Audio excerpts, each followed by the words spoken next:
Recientemente se ha descubierto que los escritos de Joseph Waggoner y Alonzo Trevor Jones son como una mina de oro abandonada, una mina de verdades y buenas noticias.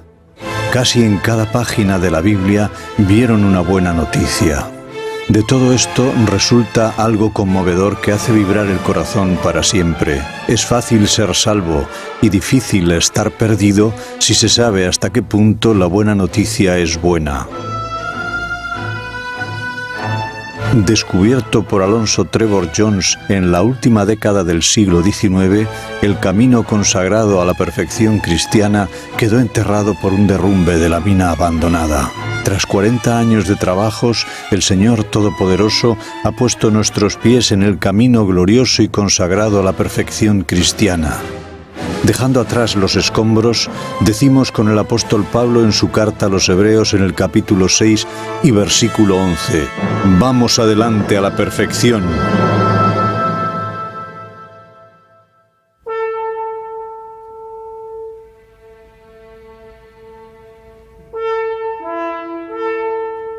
Él también participó de lo mismo. El primer capítulo de la carta del apóstol Pablo a los Hebreos muestra que la semejanza de Cristo con Dios no lo es simplemente en la forma o representación, sino también en la propia sustancia. El segundo capítulo revela con la misma claridad que su semejanza con el hombre no lo es simplemente en la forma o representación, sino en la sustancia misma. Esa semejanza con los hombres tal como son los hombres en todo aspecto exactamente. Leemos en el Evangelio de Juan en el capítulo 1 y versículos del 1 al 14: «En el principio era el Verbo, y el Verbo era con Dios, y el Verbo era Dios. Y aquel Verbo fue hecho carne y habitó entre nosotros». Que eso se refiere a semejanza del hombre tal como éste es en su naturaleza caída, pecaminosa, y no tal como fue en su naturaleza original, impecable, se constata en la carta del apóstol Pablo a los Hebreos en el capítulo 2 y versículo 9.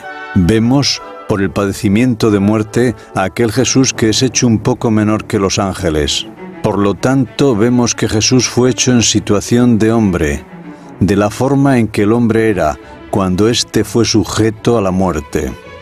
Por lo tanto, tan ciertamente como vemos a Jesús hecho menor que los ángeles, hasta el padecimiento de muerte, vemos demostrado con ello que como hombre, Jesús tomó la naturaleza del hombre tal como es desde que entró la muerte, y no la naturaleza del hombre tal como era antes de ser sujeto a la muerte. Pero la muerte entró únicamente a causa del pecado. La muerte nunca habría podido entrar de no haber entrado el pecado. Y vemos a Jesús hecho un poco menor que los ángeles por el padecimiento de muerte. Por lo tanto, vemos a Jesús hecho en la naturaleza del hombre, como el hombre era desde que éste pecó, y no como era antes de que el pecado entrase. Lo hizo así para que fuese posible que gustase de la muerte por todos. Al hacerse hombre, para poder alcanzar al hombre, debía venir al hombre allí donde éste se encuentra.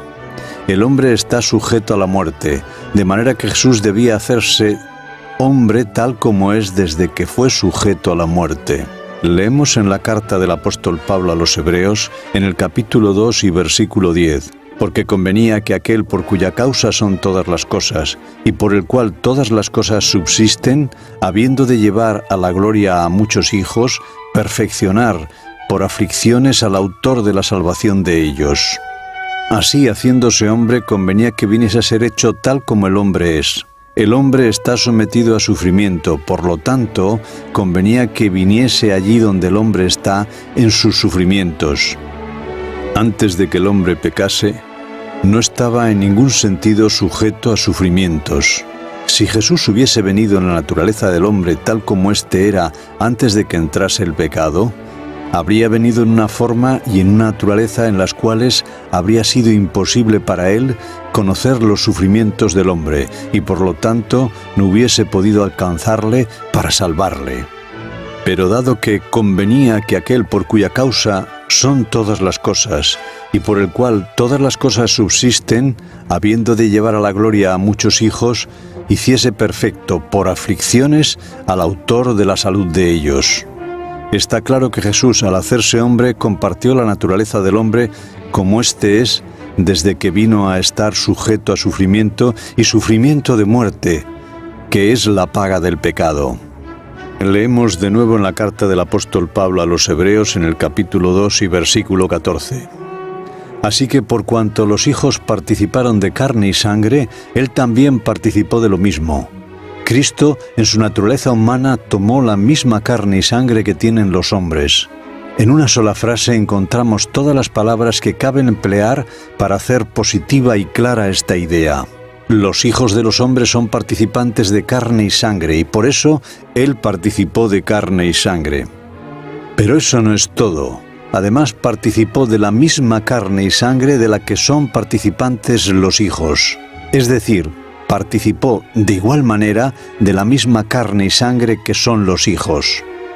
El espíritu de la inspiración desea hasta tal punto que esa verdad sea clarificada y destacada y comprensible para todos, que no se contenta hasta utilizar todas las palabras que se pueden usar para hablarnos de ello. Y tanto es así que insiste para precisar, sin dejar resquicio alguno, que como los hijos participaron de carne y sangre, Él también participó de lo mismo, de la misma carne y sangre. Y en el capítulo 2 de la carta del apóstol Pablo a los Hebreos y en el versículo 15, leemos: y eso lo hizo para, por la muerte, librar a los que por el temor de la muerte estaban para toda la vida sujetos a servidumbre.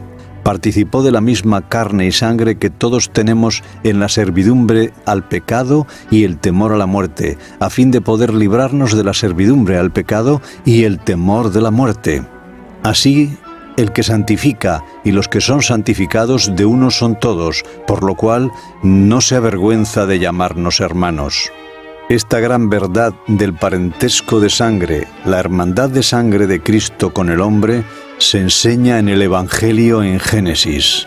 Cuando Dios hizo su pacto eterno con Abraham, las víctimas de los sacrificios se cortaron en 2 trozos, y Dios y Abraham pasaron entre ambas partes. Podemos leer estas cosas en el libro de Génesis en el capítulo 15 y versículos del 8 al 18, en el libro del profeta Jeremías en el capítulo 34 y versículo 18 y 19, y también en la carta del apóstol Pablo a los Hebreos en el capítulo 7 y versículos 5 y 9. Por medio de este acto, el Señor entraba en el pacto más solemne de los conocidos por los orientales y por toda la humanidad, el pacto de sangre, haciéndose así hermano de sangre de Abraham, una relación que sobrepasa cualquier otra en esta vida. Esta gran verdad del parentesco de sangre de Cristo con el hombre se desarrolla aún más en el Evangelio en Levítico. En el Evangelio en Levítico encontramos el registro de la ley de la redención o rescate del hombre y sus heredades. Cuando alguno de los hijos de Israel había perdido su heredad, o bien si él mismo había llegado a ser esclavo, existía una provisión para su rescate. Si él era capaz de redimirse o de redimir su heredad por sí mismo, lo hacía. Pero si no era capaz por sí mismo, entonces el derecho de rescate recaía en su pariente de sangre más próximo. No recaía meramente en algún pariente próximo entre sus hermanos, sino precisamente en aquel que fuese el más próximo en parentesco, con tal que éste pudiera hacer el rescate. La ley del rescate la encontramos en el libro de Levítico, en el capítulo 25 y versículos 24 al 28, y también en los versículos 47 al 49. En el libro de Ruth, en el capítulo 2 y versículo 20, en el capítulo 3 y versículo 9 y 12, y el 13, y también en el capítulo 4, versículos del 1 al 14. Así, según Génesis y Levítico, se enseñó durante toda esa época lo que encontramos aquí enunciado en el 2 capítulo de la carta del apóstol Pablo a los Hebreos, la verdad de que el hombre ha perdido su heredad y él mismo está sometido a esclavitud. Y dado que por sí mismo no se puede redimir, ni puede redimir su heredad, el derecho de rescate recae en el pariente más próximo que pueda hacerlo. Y Jesucristo es el único en todo el universo que tiene esa capacidad. Pero para ser el Redentor debe tener no solo el poder, sino también el parentesco de sangre, y debe ser no solamente próximo, sino el pariente de sangre más próximo. Así, por cuanto los hijos del hombre que perdió la heredad, participaron de carne y sangre, él también participó de lo mismo. Compartió con nosotros la carne y la sangre en su misma sustancia, haciéndose así nuestro pariente más próximo. Por ello, puede decirse con respecto a él y a nosotros, de uno son todos, por lo cual no se avergüenza de llamarnos hermanos. Pero la Escritura no se detiene aquí. Una vez contestada esa verdad capital, dice más: porque ciertamente no tomó a los ángeles, sino a la simiente de Abraham tomó, por lo cual debía ser en todo semejante a los hermanos, siendo hecho él mismo su hermano, en la confirmación del pacto eterno. Y eso lo hizo con un fin, como leemos en la carta del apóstol Pablo a los Hebreos en el capítulo 4 y versículo 15. Porque en cuanto él mismo padeció siendo tentado, es poderoso para socorrer a los tentados, ya que se puede compadecer de sus flaquezas, de nuestras flaquezas, habiendo sido tentado en todo según nuestra semejanza, pero sin pecado. Habiendo sido hecho en su naturaleza humana en todas las cosas como somos nosotros, pudo ser y fue tentado en todas las cosas como lo somos nosotros. La única forma que podía ser tentado en todo según nuestra semejanza es siendo hecho en todo semejante a sus hermanos. Puesto que en la naturaleza humana es como uno de nosotros, y puesto que, como leemos en el Evangelio de Mateo en el capítulo 8 y versículo 17, Él mismo tomó nuestras enfermedades, puede compadecerse de nuestras enfermedades.